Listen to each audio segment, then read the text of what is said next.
अस्सलामुअलैकुम प्यारे दोस्तों, आज के इस वीडियो में हम आपको बताने वाले हैं 5 ऐसे कामों के बारे में जिनमें से एक भी काम करने से घर में गरीबी आती है, और बताएंगे आपको 2 ऐसे कामों के बारे में जिनको करने से दुआ कबूल नहीं होती, और हम आपको बताएंगे 2 ऐसे वक्तों के बारे में कि जिस वक्त में मांगी गई हर दुआ कबूल होती है, और हम आपको बताएंगे 2 ऐसी निशानियों के बारे में कि अगर आप में ये 2 निशानियां जाहिर हो रही हैं तो आप समझ जाइए कि आपकी हर नमाज कबूल हो रही है। और फिर हम आपको बताएंगे कि बिस्मिल्लाह पढ़ना कब हराम है। तो दोस्तों, बहुत ही इंटरेस्टिंग वीडियो है, आप इस वीडियो को पूरा आखिरी तक लाजमी देखिएगा, और जल्दी से आप इस वीडियो को एक लाइक कर दें और इस चैनल को भी सब्सक्राइब कर लें। तो आइए दोस्तों, शुरू करते हैं।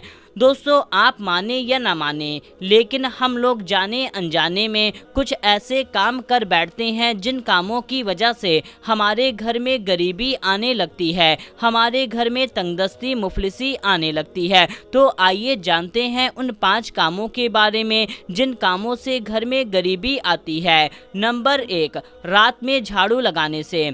दोस्तों, जिस घर में डेली रात में झाड़ू लगाए जाते हैं उस घर में गरीबी आती है कि उस घर से बरकत उड़ जाती है, क्योंकि दोस्तों रात के वक्त में जो कीड़े मकोड़े होते हैं, जो जरासीम से होते हैं, वो घर के कोनों में बैठ जाते हैं और वहाँ पर आराम करते हैं और अल्लाह तबारक व तआला का जिक्र करते हैं, और रात के वक्त में उन कीड़े मकोड़े और जरासीम्स को दिखाई नहीं देता है। अगर आप रात के वक्त में झाड़ू लगाते हैं तो इससे उन कीड़े मकोड़े और जरासीम्स को परेशानी होती है, और अल्लाह तबारक व तआला अपनी किसी भी मखलूक को परेशानी में नहीं देख सकता। इसीलिए उस घर में गरीबी तंगदस्ती मुफलिसी आने लगती है, उस घर से बरकत उड़ जाती है। लेकिन हाँ दोस्तों, अब आप मान लीजिए कि आपके घर में रात में मेहमान आने वाले हैं, या आपके घर से रात में मेहमान गए हैं और आपका घर फैला हुआ है, तो ऐसे कंडीशन में आप रात में झाड़ू लगा सकते हैं। लेकिन अगर आप डेली रात में झाड़ू लगाते हैं तो ऐसे घर में गरीबी आ जाती है। बेहतर वक्त यही है कि आप सुबह के वक्त में या दोपहर के वक्त में झाड़ू लगाएं। नंबर 2, रात में झूठा बर्तन छोड़ना।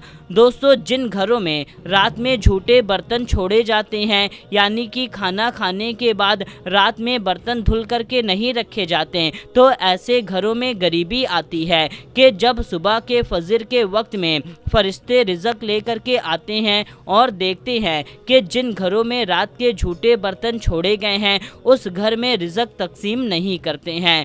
नंबर 3, कस्में खाने वाले शख्स के घर में। दोस्तों, जो शख्स झूठी या सच्ची कसम खाता है, बात बात पर कस्में खाता रहता है, तो ऐसे घर में मुफलिसी और गरीबी आने लगती है। जी हाँ दोस्तों, चाहे आप सच्ची कस्में खाएं या झूठी कस्में खाएं, आपके घर में गरीबी आने लगेगी। तो हो सके कस्में खाने से बचा करें। जब जहाँ पर कसम खाने की एकदम ज़रूरत पड़ जाए तो सिर्फ वहीं पर कस्में खाएं, बात बात पर कस्में ना खाएं। बाल बच्चों को गाली देने से। दोस्तों, जो माँ बाप अपने बच्चों को गाली देते हैं तो ऐसे घरों में तंगदस्ती मुफलिसी और गरीबी अपना डेरा जमा लेती है, यानी कि जिस घर में बच्चों को गालियां दी जाती हैं उस घर से बरकत उड़ जाती है और उस घर में गरीबी आने लगती है। नंबर 5, झूठ बोलना। दोस्तों, जो शख्स झूठ बोलता है उसके घर में गरीबी आती है।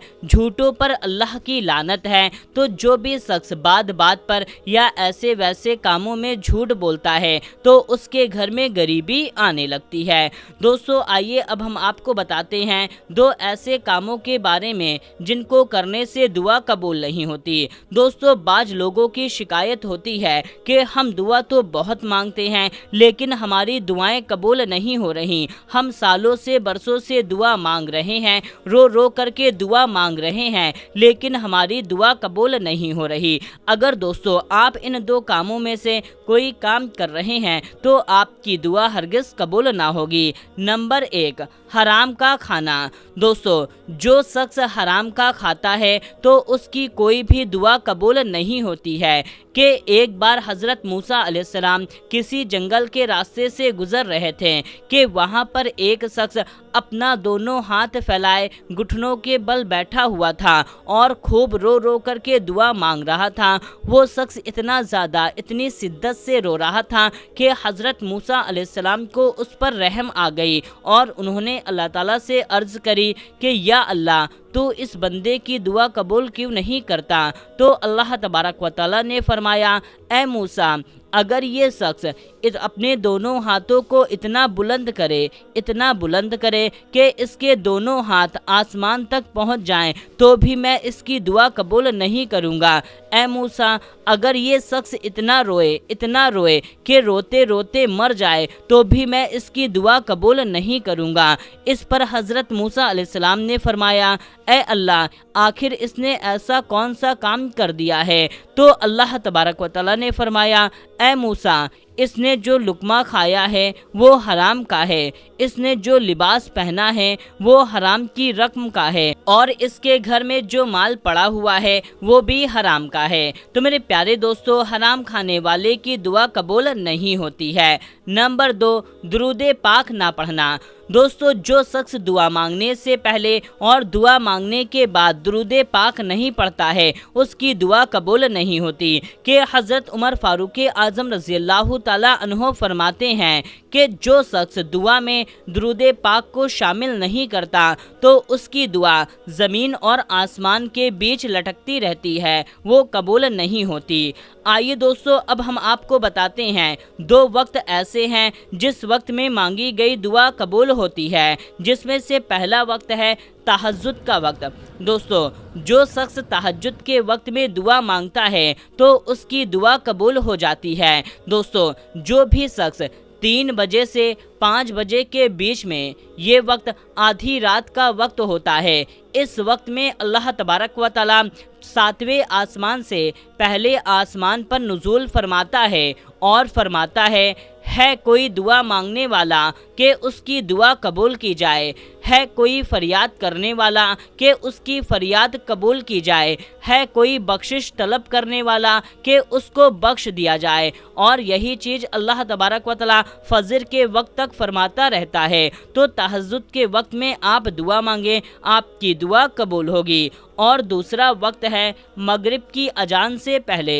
दोस्तों, जब मगरिब की अजान होने वाली होती है तो उस वक्त दिन और रात ये दोनों वक्त मिल रहे होते हैं। तो इन दोनों वक्त के मिलते वक्त अगर आप दुआ मांगेंगे तो आपकी दुआ रद्द नहीं होगी, बल्कि आपकी दुआ कबूल हो जाएगी। दोस्तों, अब हम आपको बताते हैं नमाज कबूल होने की 2 निशानियों के बारे में, जिसमें से पहली निशानी है गुनाहों से बचना।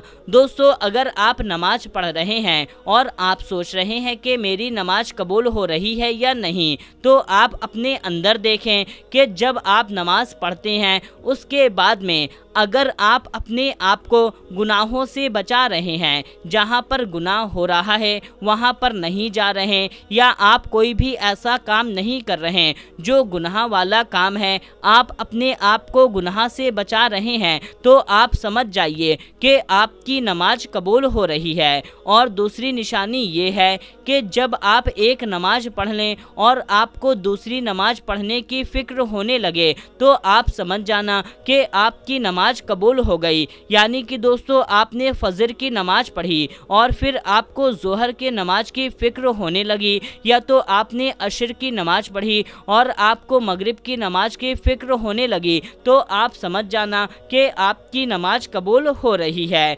आइए दोस्तों, अब हम आपको बताते हैं कि बिस्मिल्लाह पढ़ना कब हराम है। नंबर 1, हराम चीज़ खाने से पहले। यानी कि दोस्तों, कोई चीज़ ऐसी है जो अल्लाह तबारक व तआला ने हराम करार कर दिया है, यानी कि दीन इस्लाम में उसको खाना हराम है, जैसे कि शराब। तो शराब पीने से पहले या कोई भी चीज़ खाने से पहले जो हराम है, बिस्मिल्लाह शरीफ पढ़ना हराम होता है। नंबर 2, हराम काम करने से पहले। यानी कि दोस्तों, आप कोई हराम काम करने जा रहे हैं या कोई भी हराम काम है जिसको आप करने जा रहे हैं और उस काम को करने से पहले बिस्मिल्लाह शरीफ पढ़ना हराम होता है। तो मेरे प्यारे दोस्तों, ये थी आज की मालूमाती वीडियो। आपको इस वीडियो के बारे में क्या कहना है कमेंट करके हमें ज़रूर बताएं, और इस वीडियो को ज़्यादा से ज़्यादा और भी लोगों तक शेयर कर दीजिए। तो दोस्तों मिलते हैं, तब तक के लिए अस्सलामु अलैकुम, अल्लाह हाफिज़।